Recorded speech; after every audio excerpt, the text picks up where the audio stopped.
Testing, 1, 2, testing. What's going on, guys? Samuel World from Samuel One World Productions here, back with another top 10 video for y'all today. And this is turning on with my series of videos where I talk about every movie, my favorite movies from 1996 to 2022. And now we're getting to the 2010s, and now we're going to talk about 2013, and definitely an interesting year.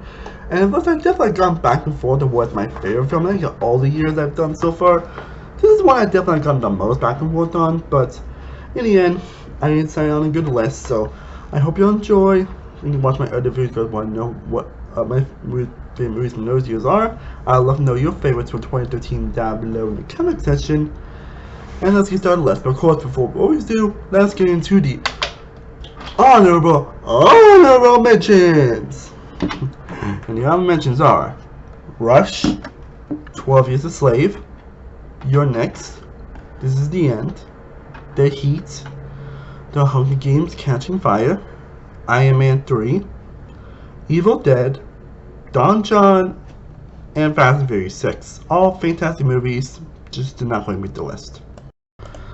Now, kicking off the list at number 10, there definitely has a bit of world scope at number 10, honestly, but at number 10, I decided to go with Lone Survivor, which is the first of the Peter Mark Wahlberg collaborators that did this, and also did Deepwater Horizon, and also Patriots Day, two other fantastic movies, and the after that one's like about the greatest, honestly, but this was the ones that kind of more focused on the more historical aspects, and those ones are usually pretty great, honestly, and this one definitely is great. This one's probably my least favorite of those three movies, but this one's so fantastic, having some gritty and thrilling sequences. Mark Wahlberg was one of his best performances.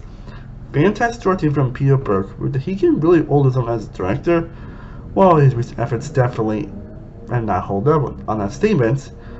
I won't say Lone Survivor is the easiest movie to watch. It's still a thrilling movie that I do always enjoy coming back to. And that's pretty much all I can say about it.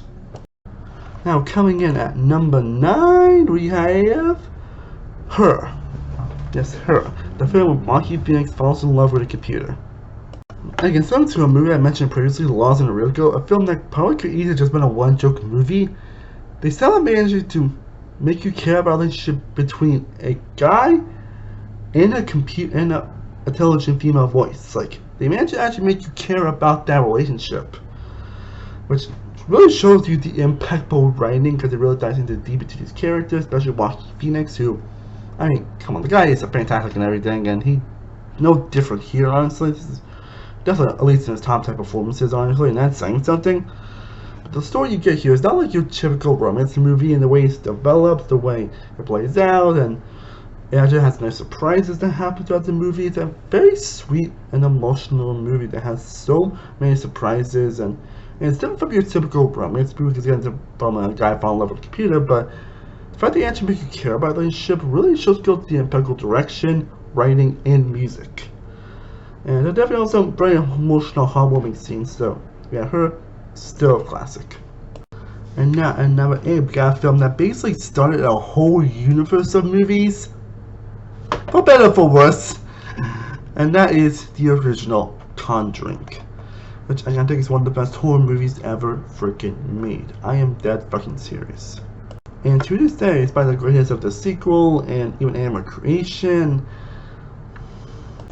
most of the other movies in the Conjuring universe have gotten the best reception, and honestly, I think this one case for the original, I think, is still the best, because it kind of knows what it goes for. Again, it's basically your typical supernatural possession movie, but again, it does it in a very effective way, by telling it in a very different way. Of course, you got the Warrens played excellently by Vera Farmiga and Patrick Wilson, who are really interesting characters. And the story they do tell here is very compelling and interesting. Again, this is where James Wan really perfected his scares and how he uses them very effectively. And again, you also get characters that you do care about, honestly. Like I said, the universe definitely has been very up and down, honestly. In fact, it's kind of more down and up, if you're being honest. Like, really down. Like, it's one of the series once it gets bad, it kind of gets kind of bad. Yeah. But again, the original is still the best. James Wan does a fantastic job. You can care about the characters, about the story that's going on. You also got incredible visuals and fantastic cinematography that really makes you feel into the scene. This is just the perfect way how to do a horror movie. That's the best place to grab it. And number 7, we get a film that I actually have not seen it bit, but I do plan on maybe watching this film direct at some point, but can't do them all. But number 7, we have Before Midnight, which of course is the last film in the Before trilogy, which it's been a bit since I've actually seen those movies, but I do remember pretty much loving all 3 of those movies. Yeah, romance movies that definitely aren't for everybody, honestly. They're more like quiet and more like talkative movies than anything. And actually are very different than your typical romance movies. Again, they're more just talkative, walking around type of movies, but they did a great job making you care about the characters and what goes on. And again, I think all 3 of the movies are just great romance movies, and probably the best romance movies ever made, along with her, like I mentioned earlier. And I definitely have to which one I think be the best. Again, I had to rewatch all 3 of these movies, which I'm not gonna have gotten around doing that because I've been busy watching other stuff lately. Yeah, I'm watching other movie marathons and also other shows at the moment, so yeah. But Before Midnight I still think is a fantastic movie that is definitely a perfect conclusion to this movie, with 2 leads being at their absolute best here, and what they do explore here is just phenomenal and just very real. Get into more of these like real movies, but then it's not like the most rewatchable movies in the world, which is probably why it's not as high, honestly. But Before Midnight I still think it's a fantastic movie. Now at number 6 we have The World's End. Oh my god, The World's Ending! I can't know, but yeah, The World's End, which it's honestly my least favorite Edgar Wright movie, but despite it being my least favorite Edgar Wright movie, it's still fantastic. It's still incredible. Or at least my least favorite of the Cornetto trilogy, but like I said, Edgar Wright has not missed at all when it comes to his directing. He has not missed at all when it comes to his masterclass work. And this movie still has pretty much everything you love about his directing. His style, his humor, the characters, what the movie explores, the surprises, like everything you pretty much love about Jonathan Hoffa is pretty much here. It definitely expresses your expectations in a lot of areas, has interesting characters, fantastic performances across the board, unique editing that makes the film go seamlessly and pace so greatly well. Just Edgar Wright can do it. Honestly, Edgar Wright, he can do no wrong. Now we are in the top 5, people, and coming in at number 5, we have The Wolf of Wall Street, which I actually did end up watching. That's because as I'm filming this, I finished basically a marathon where I watched the Scorsese movies, and as I went down the road, I do plan on doing a tier list on the Martin Scorsese movies, since it's new from Killers of the Flower Moon's coming out, I think like next day as I'm filming this. So I decided to rewatch all of his movies, since there was some of his films I had not seen before, and it's probably like my second or third time I actually rewatched The Wolf of Wall Street, and yeah, I forgot how good this movie is. Like, it's very quotable, very hilarious, very just out there, just despite me being almost like 3 hours long, it's one of his long movies I think actually like flows on pretty by, and doesn't even feel like 3 hours long, honestly. It has some most like memorable scenes, like the whole Margot Robbie scene, and she's also great here as well. And the characters are interesting, the story is interesting. It has a lot of crazy and insane moments, but again, this number that has all the things that you love about a Martin Scorsese movie. And can you say I also forgot how great Martin Scorsese is in terms of his directing, in terms of performances, just chef's kiss. Now coming in at number 4, we get the film I've always loved when I first watched it, and I still do 10 years later, and that is The Spectacular Now. Now, definitely in my opinion, one of the best 8.4 movies that we have gotten, and definitely another top tier romance movie, honestly. And remember that was pretty much it shows that Miles Teller can actually be a good actor. Like, before this, he was now being like the party bro type of character in a lot of the movies he's been in. He just proved that, along with Whiplash, proved like, hey, this guy can actually act. He can actually deliver an emotional performance, and a lot of scenes that really proved that. And this was also the film that pretty much showed the audience who treated Whitley as close, while that version of Boston of Stars, and even did The Sentence a couple years ago, which I think was, I feel like I realized I think I've got to put my 2011 movie, even though I probably would have been honorable mention. Also shows Shailene Woodley as a very great up-and-coming star. I can't know all the best, but yeah. And their chemistry is just phenomenal. The chemistry is great. They're great back and forth. How the movie ends with them, it's again very different and unique from your typical romance movie. Well, that's follows some of the same beats. It goes a lot of different directions. Even subverts a lot of the cliches that you would expect from these type of characters and from this type of story. And it goes through some pretty emotional structure. Again, some of these scenes with some actors really act their asses off and shows true emotion. That's just wow. So you get kind of check this movie out. This is one I always recommend. Now we get to my number 2 and my number 1. And the reason why I'm talking both is that both these movies are Studio Ghibli movies.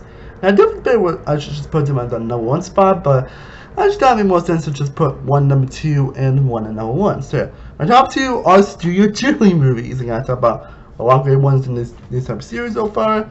Now we get to 2 of my personal favorites. My number 2 being The Wind Rises, and my number 1 being The Tale of the Princess Kaguya. 2 beautiful, breathtakingly incredible animated films that are definitely some of the best films that Studio Ghibli has done. And The Wind Rises being a film that honestly doesn't have the most interesting story in the world and should not have been the most interesting, but they somehow do make it compelling and interesting. And we get having like realistic animation, realistic characters, and a realistic story, and just some really harrowing moments that you wouldn't expect a film like that to do. And then got my personal number 1, which is The Tale of the Princess Kaguya, which has some of the most uniquely, breathtakingly gorgeous animation you will ever see. It's a film I've always loved, but when I first watched it, when I watched all the films for the first time when COVID started, but it's definitely gone up in my ranking the more I think about it. Especially with a lot of saying like decisions, a lot of the like oh my god moments that happen throughout the movie. And these are movies that you should probably just see for yourself because they are just masterful animated movies. I mean, honestly, I think The Wind Rises honestly could be number 1. I just put Kaguya at teensy weensy, slight kind of weensy end above it, but both are still masterful movies. Now, coming in at number 3, we have Prisoners, which for the longest time actually was my number 1 favorite movie of 2013, honestly. And I did go back for a couple other movies, but for the longest time, this movie was my number 1. Until I saw 2 other movies that I actually knocked it off, but Prisoners is still a fantastic movie. And this was the film that put Denis Villeneuve on the map. More like, yes, the film that guy has done a movie before this. This was film that feel like, this Denis Villeneuve guy seems like he has a lot of potential, and he's done a lot of amazing movies afterwards. Well, a couple of those movies will get into I can't grow. Some people actually grow in those movies. I can say I'm one of those people that really just loves anything Denis Villeneuve does, and whenever he's attached to anything, I'm always looking forward to it. And Prisoners, it's definitely still one of his best. A movie that seems very simple on paper, but goes in some very surprising and out there directions, and has 2 incredible performances from Hugh Jackman and Jake Gyllenhaal, give some of their best performances of their careers. A mystery that will keep you guessing and investing throughout. Has a lot of the remarks that you expect. His directing cinematography is just top notch, as look at every film that he does.